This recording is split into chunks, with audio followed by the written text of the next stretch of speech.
There is a defining moment in the history of humanity. This is what happened in the Garden of Eden.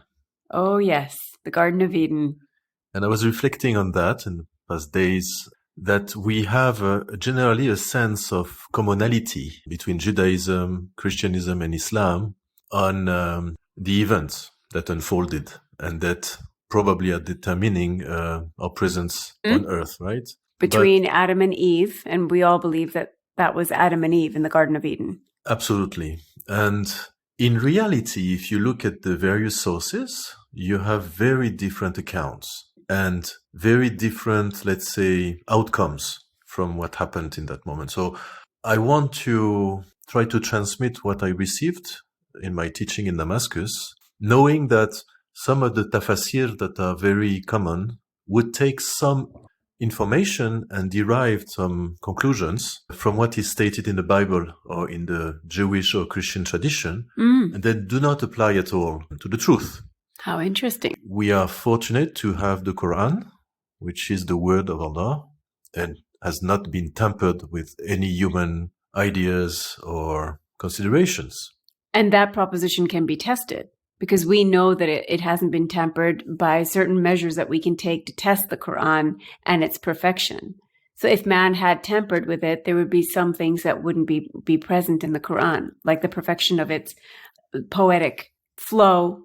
Absolutely, and its structure. And during the revelation, there were verses where Allah would state that He's preserving this text. So previous texts and revelations do not contain such statements. So we can infer that this revelation, what's the point of a revelation, you know? Right. It's to give information that we humans cannot derive from thinking even very intelligently. We need a point of view that is not human on our history, on what happened, right? The common idea, you had the creation of Adam and Eve in a beautiful garden, which is paradisiac in a sense, and they fell into a trap. In the Jewish tradition and Christian tradition following, mostly the vector of the fall, what they call the fall, is Eve. Okay. Because she was supposed to be weaker, probably, than Adam. And you have statements that Shaitan, so the devil, being jealous of humans, would want to draw them outside of the garden. Right, to lead them astray. And is it the belief of all the monotheistic religions that the finger pointing is at Eve for the downfall? Well, as far as the Bible is concerned, this is very clear in the text. And the other? She's the one. In the Quran, we do not have that at all. Okay, so what's the difference in the Quran? No, in the Quran, there is exactly a plot. But the difference is that in the Bible, you see that the Creator created Adam and Eve and promised them an eternal life there. And suddenly there is a problem in the plan, that the devil would interfere with God's plan. Okay. And make it not going the way it was supposed to be. Through suggesting to them, only suggesting. He didn't exactly force it. No, it's a trickery. Right. But in the Bible, once they have, let's say, followed the devil into, the prohibition was not to eat from the tree. Right. From a specific tree. And that was the only deal that God had with them, was that you are not to eat from this tree. Yeah, it was a command. Right? Okay. And the devil just enticed them to eat from it. Okay. Now, he's using Eve, then in turn entices Adam. This is the Bible version. In the Quran, we don't have that at all. In the Bible, you have the forbidden fruit. Mm-hmm. In the Quran, you have an imperative not to eat from this tree. And the word is shajara. So it's something in Arabic, the root really points to something that branches out. Mm-hmm. Okay, so it is commonly translated as a tree. Mm-hmm. Why not, you know? Mm-hmm. And in the Bible, it is very clear that Allah, or the Creator, didn't know what was going to happen. So his plan was to create Adam and Eve in a garden. They would stay forever. Suddenly there's an accident. This is why you have this very unsettling scene that is reported in the Bible, where after the act of eating, Adam and Eve they are ashamed, and they hear the footsteps of God entering paradise, and then they hide behind a tree. Okay. and God is calling Adam, Adam. Yeah. So it's a little bit unsettling, that God would be first walking and making sound with his foot, and right. And he wouldn't need to call Adam. God knows everything at all times. Absolutely. So it's a little bit of like a child who's been caught, and the teacher is coming, and right. Then the thing is, in the Bible, it's very clear in the text that once they have eaten, their sexual organs are the problem, because suddenly their nudity appears. Yes. It's clear their nudity. So they're made aware of their organs. They are made aware that they are naked. Okay. And this is then that they felt the need to cover. In the Quran, we don't have this. We have, after they ate, they appeared to them their shameful organs. Okay. All right. Now, it's very commonly interpreted as the sexual organs. Right. Right? That's what most people think, that they were made aware of their sexual organs. Except the sexualization of these organs is not present in the text. It's the shameful organs. And to see it as the sexual organs is probably a step too far in the interpretation. Mm-hmm. What I was transmitted is that what appeared, in fact, is excretion organs. Okay, they're waste organs. Yes. So once you eat something, you make an inappropriate matter enter the body, and it creates the need for a process of cleansing, if you want, of digestion and of removal of the waste that would not happen with all the other food that would be in paradise. Right? And so it is this cycle of energy that suddenly these bodies are not suitable anymore to stay in this place. Hence the removal, and what in Judaism and Christianity is called the fall. There's also a big difference, is that this fall is a hiccup in the plan of God in Judaism and Christianity, in the Bible. But in the Quran, since the beginning, Allah knew, because he says, I'm going to create a Khalifa, a representative, fil ard, on earth, in earth. So it was already known by him, of course, that there would be first this passage in Eden, and then this presence for a short term for each of us on earth. So the Garden of Eden was a way to show the fallibility of man to man. It's not that God didn't know that we were fallible, that Adam and Eve were fallible. It was that we had to be made aware that we are not indeed perfect, and that we can fall, and we do then have consequences, which is why they were expelled from the Garden of Eden, to live a normal life on earth. Exactly. When Allah created humans, or the human soul, it was very clear that, and he says it clearly, that this human nature, if you want, was a little bit unjust towards itself and overreaching.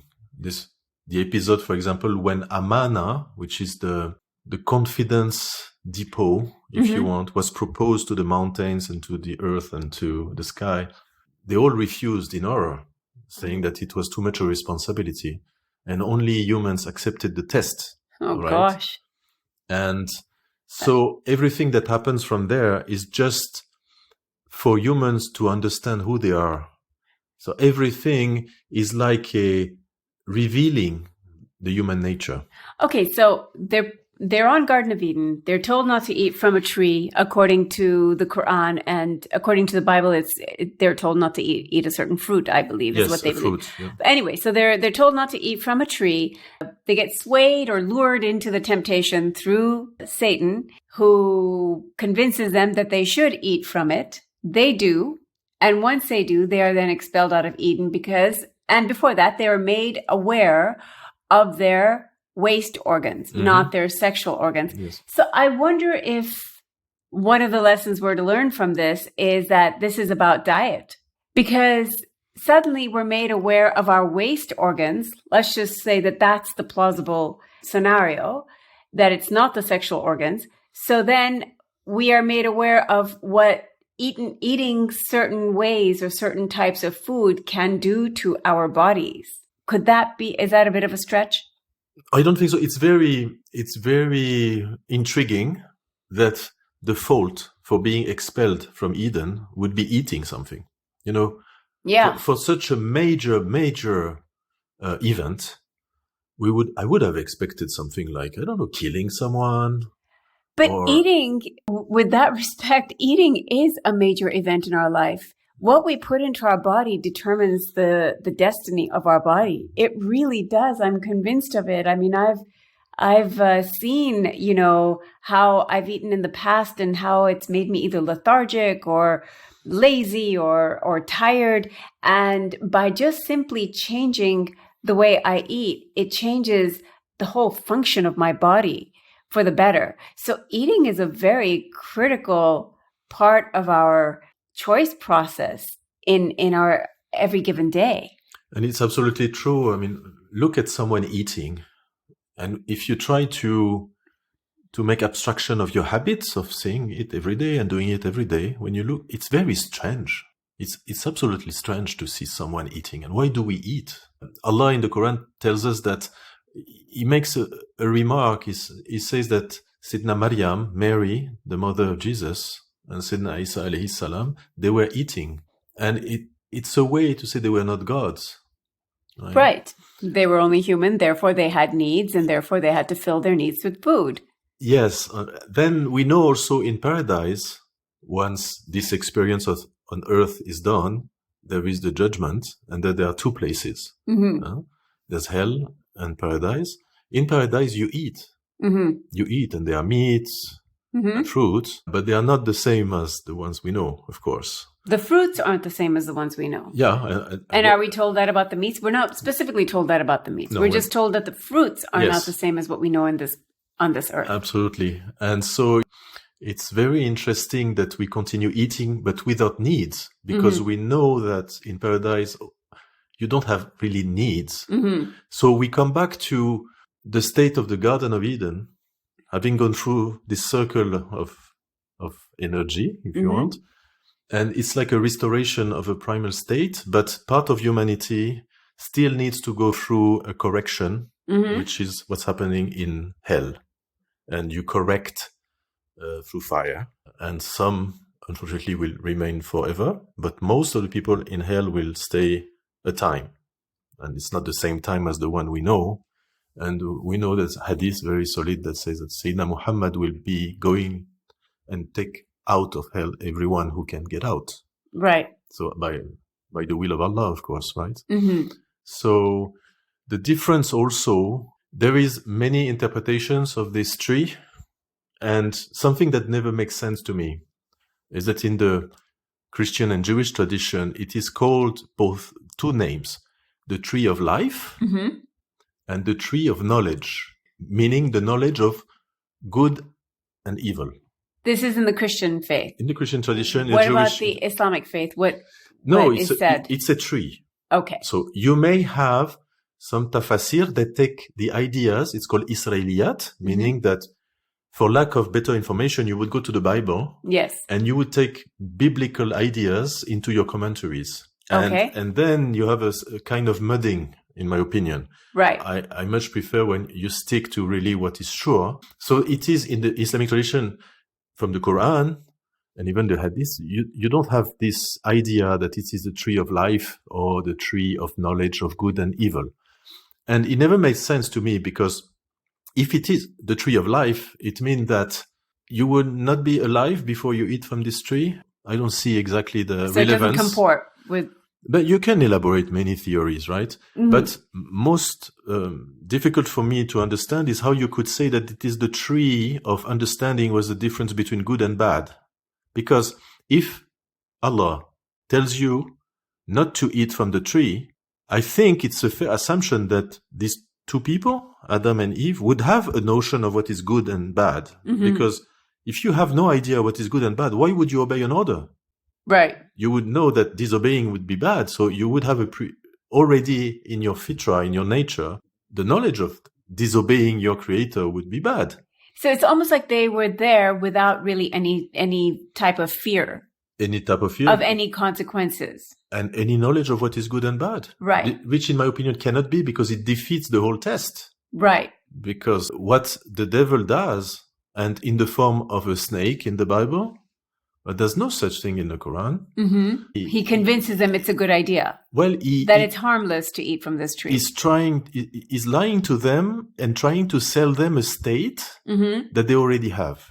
Like, if God doesn't want you to eat that, is that he doesn't want you to be immortal. But they were immortal. So it's that saying where they say selling snow to the Eskimos? Absolutely. So the Eskimos already had the snow. Absolutely. And you're still trying to sell them. But in this case, the Eskimos bought the snow. Exactly. So they bought this lie from Satan. Yes. And the way you do that, and the way he did that, the devil, addressing Adam, was to really solidify his ego. Because you see throughout the Quran, when Shaitan talks about Adam, he always says him or this one. Only in that moment when he addresses him in the Garden of Eden to trick him, he says Adam. And so at that moment, a lapse of reason, it's a kind of over-focusing on himself. Making Adam him feel forgot. special. Yeah. Yes. Adam forgot. Yeah. And said, yeah, it's a good idea to be immortal. He forgot he was already there in a paradise. Sure. Yeah? And so this is very interesting. In the Quran, we know also that once this process has been, triggered, there was no place in Eden anymore. So the final destination is realized. But then Adam and Eve really go back to God and ask for forgiveness. And we are told that Allah gave them words, and we understand these are words for asking for forgiveness. Which we call making tawbah. Yes. Yes. Returning. Tawbah is returning to God and leaving behind any fault, any sin, and with a firm resolution never to do it again. So they were given this prayer and they acted on them and they were forgiven. But yet they didn't return back to Eden. No. They had to stay and spend their rest of their human years on absolutely in this life, which was the intention since the beginning, because Allah says, I will create a Khalifa on earth. Yes. Or in earth since the beginning. And for the sake of clarity, Khalifa is a representant, a human representative. Yeah, a representative. Right. Yeah. And this is what really is differentiating with the Bible, where the fall is really understood to be carried on and on the head of every human living since, right? Or let's say limited nature, or, mortality, any kind of disease, any kind of suffering is caused by the original sin, which is to disobey. So that we all carry the fault of Adam. When we are told in the Quran that no soul, no person is carrying the fault of any other one, but it is true that we have to live with the consequences, right? But we're not guilty or, let's say, carrying this fault on our shoulder. So the original sin was disobeying. That was the original sin, absolutely, was to disobey God. Yes. And the story of the Garden of Eden is profoundly also pointing towards the idea of the role that food plays in our life, because that too can make us fall. And the awareness of the waste organs, not the sexual organs, that we were made aware of, further explains the effect that certain foods that we put into our bodies could have on us. And that's how I see it, based on how you've explained it. Of course, there's so much more to learn from this story. But as a representative of, a human, as a human being, let's say, not a representative, but a human being in this life, made to live this life until it is decreed to end, we have certain responsibilities and choices to make still. So the test is still not over. That Garden of Eden test of don't do this, for example, which in their case was a tree, continues in this life. There are many things we are not to do and we are to avoid in order to continue staying on a straight path. That's true. It's really unfolding what is inside this human soul. And each of us, we are a possibility of this human soul. So we have an individual view of the human drama, if you want, that started with this confrontation between the devil and Adam. driven probably by jealousy, by the need to be in charge or to be a leader. But each of us individually, we are a possibility of this human soul, and we are just unfolding one of the possibility of what it is to be human. This is why we are incarnated in this earth, to live a life that is perfectly tailored for this experience. To realize the potential. The potential that of we have. humanity. And Right. each of us, we have individual potentials. And we are a possibility. Yes. Within all the possibilities of being human. And that should be really inspiring, because that means really we have immense potential, and together, of course, we can realize any potential as a united people. But as an individual, we really have the power to realize great purpose. So the story of the Garden of Eden can probably continue further than this. I mean, I think we should do more on it, maybe in future episodes. But the story really does tell us a lot about ourselves as individuals on this lone journey in this life. Absolutely. We are facing so many choices that we have no idea where they lead to. And so it is this momentary lapse of judgment from Adam that led him into disobeying. So it was not a willful need to disobey. It was just losing sight of who Allah was and then falling into an error.